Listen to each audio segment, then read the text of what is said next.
नमस्कार।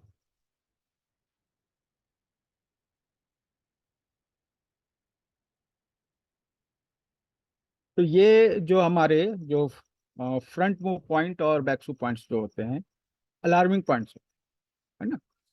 जब इन पॉइंट्स पे दर्द करता है ना, तो आपको अलार्म हो जाना चाहिए। ठीक है। अलार्म होने का मतलब है कि इनको अलार्म पॉइंट क्यों करते हैं और क्यों ये जरूरी है हमारे ट्रीटमेंट प्रोटोकॉल में। तो देखिए, रीढ़ की हड्डी जो है ना, उस पर जो है सीवी चैनल होता है। रीढ़ की हड्डी पर हमारे शरीर में जितने भी वाइटल जो ऑर्गन्स हैं, वो हमारे धड़ में हैं। मतलब कि चेस्ट कैविटी में या फिर अंदर। ठीक है। और जब किसी ऑर्गन में कोई दिक्कत होती है ना, तो ये जो नस जो सप्लाई हो रही है, सपोज कि इससे अभी हम बात कर रहे हैं, एक यहाँ पे एग्जांपल ले रहे हैं। ठीक है। स्प्लीन का, तो स्प्लीन का लीजिए या फिर हार्ट का ले रहे हैं। ये देखिए, ये जो पॉइंट है कि क्या है, UB15। ये हार्ट का बैक्सू पॉइंट है। अब इस जगह पे दर्द हो रही है, तो इसका मतलब है कि रीढ़ की हड्डी से जो यहाँ पे नर्व सप्लाई हो रही है, रीढ़ की हड्डी से जो नर्व सप्लाई हो वो प्रॉपर नहीं हो रही है। ठीक है, कुछ दिक्कत है और आपके ऑर्गन में दिक्कत है, मतलब कि हार्ट में दिक्कत है। तो हार्ट का दिक्कत में है, तो यहाँ पर आपको दर्द उत्पन्न हो जाएगा। इस आप समझ जाइए कि आपके हार्ट में दिक्कत है। ठीक है। तो जब भी कोई ऑर्गन जो है वो डैमेज होता है, उसमें प्रॉब्लम होती है, तो वो अपने चेस्ट की ओर और पीठ की ओर सिग्नल भेजता है। ठीक है। और ये दोनों सिग्नल जो है शो करते हैं कि उस ऑर्गन में आपको प्रॉब्लम। ठीक है। तो बैक सू पॉइंट को बैक अलार्म पॉइंट भी कहते हैं। मतलब कि पीठ में ये जो पॉइंट्स होते हैं, वो बताते हैं कि अंदर के जो अंग है उसमें दिक्कत है। सपोज कि आपको ये पॉइंट है, इस पर दर्द हो रहा है। ठीक है। BL23 या फिर UB23, तो इसका मतलब है कि किडनी में आपको प्रॉब्लम है। ठीक है। तो वो सिग्नल दे रहा है किडनी कि आपको यहाँ पे प्रॉब्लम है ना। उसी तरह जो है, अ, आपको सपोज कि UB25, ये जगह कोई दिक्कत है, इसका मतलब कि आपकी जो बड़ी आंत है उसमें दिक्कत हो रही है, प्रॉब्लम है। वहां पे कुछ प्रॉब्लम है। प्रॉब्लम कई बार आप डायग्नोस अलग अलग तरह से कर सकते हैं, लेकिन उसमें प्रॉब्लम, इसमें दर्द हो रहा है, मतलब वो आंत जो है आपको सिग्नल दे रही है कि यहाँ पे प्रॉब्लम है। ठीक है। तो अब जो है, ये एग्जैक्ट जो है ना, उसका सबसे करीबी पॉइंट होता है। किसी ऑर्गन का सबसे करीबी पॉइंट ये होता है, ये बैक्सू पॉइंट्स होते हैं। और इसलिए जब आप इस पे ट्रीटमेंट देते हैं, तो सबसे ज्यादा प्रभावी होता है।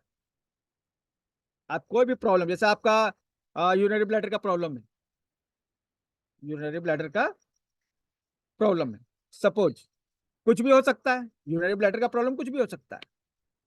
लेकिन आप जब ट्रीटमेंट दीजिएगा, तो उसमें UB28 को ऐड कर लीजिए, सबसे ज्यादा इफेक्ट होगा। BL और UB एक ही चीज है। ठीक है। तो जब आप ट्रीटमेंट प्रोटोकॉल बना रहे हैं ना, तो इस चीज का ध्यान रखेंगे। ठीक है, कि जब आप बैक सूप पॉइंट ऐड करते हैं, तो वो इफेक्ट होता है सबसे ज्यादा। ठीक है। और तो हमें क्या करना है, कभी भी ट्रीटमेंट देते हैं, बैकसू पॉइंट्स को ऐड करना है। बैकसू पॉइंट पीठ में होते हैं। अगर पीठ पर सभी पॉइंट्स पर एक्यूप्रेशर का मसाज कर दिया जाए, एक्यूप्रेशर मसाज कर दिया जाए, तो ये बैकसू पॉइंट्स भी ठीक होते हैं। हम लोग जो भी एक्सरसाइज करते हैं, जब बैकसू पॉइंट्स पर ट्रीटमेंट होता है, वो सबसे प्रभावी होता है ना। और बैकसू पॉइंट पर कहीं दर्द है, तो उसके अंदर जो ऑर्गन है उसमें दिक्कत है। अब हो सकता है कि आप इस पॉइंट की लोकेशन को नहीं समझे, सपोज कि नहीं समझ पा रहे एग्जैक्ट। ठीक है। ऐसे तो गूगल कीजिएगा तो एग्जैक्ट लोकेशन मिल ही जाता है। ठीक है। लेकिन आपको पीठ में कहीं भी दर्द हो रहा है, तो वहां मसाज कीजिए। पीठ में कहीं भी दर्द हो रहा है, वो मसाज कीजिए, उसके अंदर जो ऑर्गन है वो ठीक हो जाए। Simple formula. बच्चे हैं, बच्चों की पीठ में जरूर मसाज कीजिए, पेनफुल पॉइंट उनको जरूर आप मसाज कीजिए। ठीक है। और जब ट्रीटमेंट प्रोटोकॉल बना रहे हैं तो जिस भी अंग के लिए ट्रीटमेंट प्रोटोकॉल बना रहे हैं, जैसे आप किडनी मेडिसिन पे कोई प्रॉब्लम हो गई, तो आप जो है क्या कीजिए, किडनी का बैक पॉइंट UB23 इसको जरूर ऐड कर दीजिए।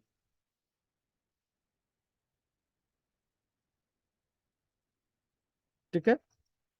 तो ये अलार्म पॉइंट्स होते हैं, बैक अलार्म पॉइंट्स होते हैं। तो कोई भी ऑर्गन जो है आपको अलार्म कर रहा है कि अंदर दिक्कत है, कुछ करो, एक्शन लो, नहीं तो दिक्कत बढ़ जाएगी, प्रॉब्लम बढ़ जाएगी। और जिस तरह से बैक पॉइंट होते हैं उसी तरह से ये पीठ में बैक पॉइंट है, लेकिन फ्रंट मूव पॉइंट्स भी होते हैं। जिस तरह बैक से उस तरह फ्रंट मूव पॉइंट्स भी हैं। ये भी शो करते हैं कि आपके जो ऑर्गन है ठीक है, उसमें दिक्कत है ना, दिक्कत है। आप सपोज आपका स्प्लीन का जो ये जो पॉइंट है ना, यहाँ पे क्या है, स्प्लीन। पीछे तो स्पाइन से नर्व जो है निकल के आपके अलग अलग ऑर्गन्स तक जा रही है। ठीक है। तो चूंकि स्पाइन एक फिक्स अलाइनमेंट है, उसके दाएं बाएं जो नर्व्स निकल रही है, तो काफी कुछ वो सीधा लाइन में है, लेकिन यहाँ सीधा लाइन में नहीं होता फ्रंट में। ये ऑर्गन्स का एग्जैक्ट लोकेशन पे पॉइंट्स हो जाते। ठीक है। अभी आप देखिए, मैं ये बात कर रहा हूं, सपोज कि आपको दिक्कत है स्प्लीन में, तो स्प्लीन का फ्रंट मूव पॉइंट क्या है, लिवर 13। ये स्प्लीन का फ्रंट मूव पॉइंट है। तो आप स्प्लीन का बैकसू पॉइंट दबाइए और स्प्लीन का फ्रंट मूव पॉइंट दबाइए। अब होता क्या है, जैसे आप हर्ट की बात करें, ठीक है, यहाँ पे हर्ट की बात करें, ठीक है, तो यहाँ पर आपको दर्द हो रहा है, मतलब हर्ट में दिक्कत है, वहां मसाज कीजिए। मतलब सिग्नल सामने भी आएगा, पेट की तरफ और पीठ की तरफ भी। तो पीठ की तरफ जो पॉइंट है उसको आप ट्रीटमेंट दे दीजिए, और फ्रंट में जो पॉइंट है उसको ट्रीटमेंट दे दीजिए। तो आपको याद रखना होगा, धीरे धीरे याद हो जाता है, धीरे धीरे क्या होता है, याद हो जाता है।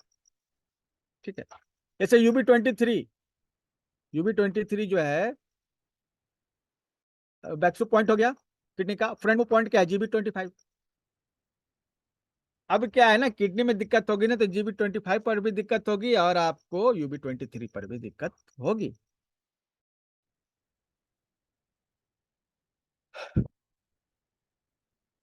तो ये जो है एकदम आसानी से समझ में आने वाला पॉइंट है कि कोई भी ऑर्गन को जब हम ट्रीटमेंट करते हैं तो उसके फ्रंट में और बैकसू पॉइंट्स को लेते हैं। आपको ये मालूम होना चाहिए किस ऑर्गन में दिक्कत है। जैसे किडनी में आपको स्टोन हो गया, तो आप जो भी पॉइंट लेना है लीजिए, लेकिन GB 25 और UB 23 आप ले लेंगे तो इसका प्रभाव बढ़ जाएगा।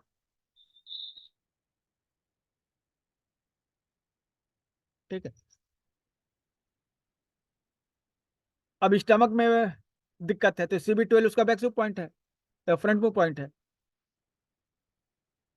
तो UB 20 आप ले रहे हैं, आप CB 12 ले रहे हैं, दोनों पॉइंट को एक साथ लीजिए। कभी कभी क्या होगा ना कि अगर किसी ऑर्गन में दिक्कत है, उसका बैक्सू पॉइंट में आपको दिक्कत है, तो आप उसे मसाज करते हैं तो वहां पे कम हो जाता है दर्द, लेकिन फिर वही दर्द जो है आगे पेट की तरफ जो है, जो उसका फ्रंट मूव पॉइंट होता है, यहाँ आ जाता है। ऐसा होगा ना कि पीठ में दिक्कत है, आपने वहां मसाज किया तो वहां दर्द खत्म हो गया, मतलब बैक्सू पॉइंट पे दर्द खत्म हो गया, लेकिन फिर वो फ्रंट मूव पॉइंट पे दर्द आ जाता है। अब फ्रंट मूव पॉइंट पे आपको दिक्कत हो जाता है तो आप उसको दबाते हैं तो वहां कम हो जाता है, और फिर वो पीछे चला जाता है, आगे पीछे होता रहता है। ऐसा भी होगा। ठीक है। बेस्ट तरीका है कि दोनों पॉइंट्स को आप एक साथ इस्तेमाल कीजिए। ठीक है। ये आपके ट्रीटमेंट प्रोटोकॉल को मजबूत करेगा। ठीक है। तो उसी तरह से अब जैसे यहाँ पे देखिए, अभी आपका जो है ना, अ, अभी आप सभी पॉइंट्स को इस चार्ट में देख सकते हैं, जो वाइटल ऑर्गन्स है उनको पॉइंट्स को तो आप देख ही सकते हैं। ST 25 की बार बार चर्चा हो रही है, लार्ज इंटेस्टाइन का जो है वो पॉइंट है। ठीक है। तो ये कॉन्सेप्ट जो है क्लियर होना चाहिए कि कोई भी ऑर्गन का सबसे करीबी पॉइंट कौन सा होता है, बैक शू पॉइंट और फ्रंट मूव पॉइंट। ठीक है, तो इसको, चलिए कितने लोगों को ये समझ में आ गई ये बात? जब वो ट्रीटमेंट प्रोटोकॉल बनाएंगे तो इनका यूज करेंगे। आप जो है एक सिंगल जो है किसी ऑर्गन में आप समझ गए बीमारी है तो केवल बैक्सू पॉइंट का यूज भी कर सकते हैं।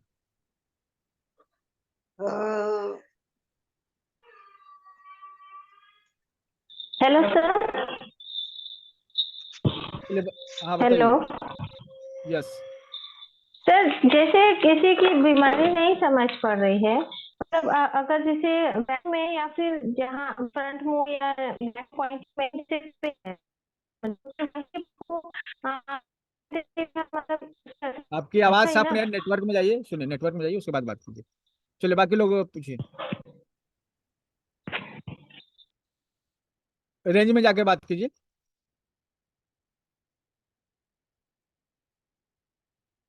तो हम लोग ये सिंपल सा है ना, मतलब अब इसको हम डिटेल में जानेंगे तो हर बैकशू पॉइंट के अपने अलग यूजेस भी होते हैं। हर बैकशू पॉइंट के अपने अलग यूजेस भी होते हैं, लेकिन हम यहाँ पे ऑर्गन वाइज बैकशू पॉइंट और फ्रंट मूव पॉइंट लेकर अपने ट्रीटमेंट को प्रभावशाली बना सकते हैं। हम केवल बैकशू पॉइंट का यूज करके ट्रीटमेंट बना सकते हैं। कितने सारे आपके पॉइंट्स हो जाएंगे? ठीक है, कितने सारे आपके पास पॉइंट हो जाएंगे? बहुत सारे पॉइंट हो जाएंगे। ठीक है, हाँ, ये अगर बैकशू पॉइंट आपका जैसे पेनफुल है ना, जैसे आप हाथ पर पॉइंट को सर्च कर रहे हैं बियोल चार्ट पर, तो भी वो पेनफुल मिलेगा। फ्रंट मूव पॉइंट भी पेनफुल मिलेगा, फ्रंट मूव पॉइंट भी पेनफुल मिलेगा। और इवन जो है ना कि आप सभी ऑर्गन्स के बैकशू और फ्रंट मूव पॉइंट्स को रेगुलर मसाज कीजिए, रेगुलर मसाज कीजिए, तो आपके ऑर्गन्स को ताकत मिलती रहेगी। और आप तो ये कर सकते हैं ना, एक पेन ले लीजिए या जिमी ले लीजिए, और हथेली के पीछे का जो हिस्सा है स्पाइन का, उसको रोल कर दीजिए, पेनफुल पॉइंट आपको मिलेगा, पेनफुल पॉइंट आपको वहां पे मिलेगा। ठीक है, तो पूरे पीठ का मसाज कर दीजिए डेली जो है। अपने हाथ पर जो नाखून के तरफ का हिस्सा है ना, उसके सभी पार्ट्स पे मसाज कर दीजिए, इससे आपको फायदा मिलता है। सभी बैक पॉइंट्स आपके चले जाएंगे। ठीक है, कितना आसान है ये?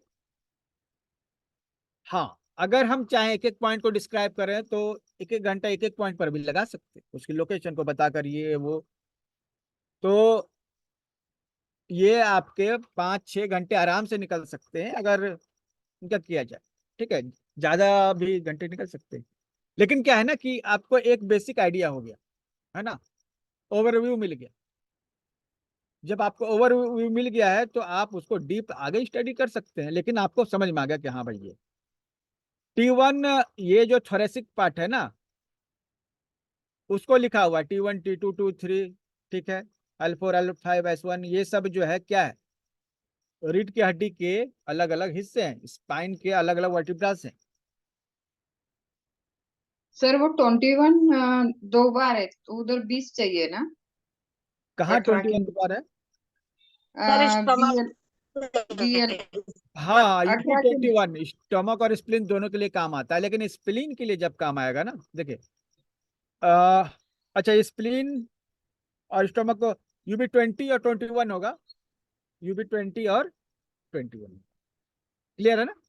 यहाँ पे कुछ मिस प्रिंटिंग हो गई है, उसको हम चेक करके आपको देंगे।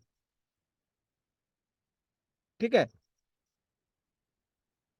ओके, UB20 और UB21 होगा। ठीक है, तो इसको आप जो है ट्रीटमेंट में इस्तेमाल करें। ठीक है, अपने ऑर्गन्स को जो है देखें। इस चार्ट में जो है आपके ऑर्गन्स के बैक और फ्रंट में दोनों पॉइंट लिखे हुए हैं। ठीक है, यहाँ पे आप देखें स्प्लीन के लिए UB21 है, स्टम ये UB20 है, और स्टोमक के लिए 21 है। ठीक है, और CB12 है। तो इस तरह से ये क्लियर होता है। ठीक, आई होप ये उतना ज़्यादा कॉम्प्लिकेटेड नहीं है जितना कि आप समझ रहे हैं। हाँ, हर पॉइंट के एडवांस यूजेस होते हैं। हर पॉइंट का एडवांस यूज हो सकता है। अब जानेंगे तो उसके लिए तो पूरा समय लगेगा, है ना। ओके।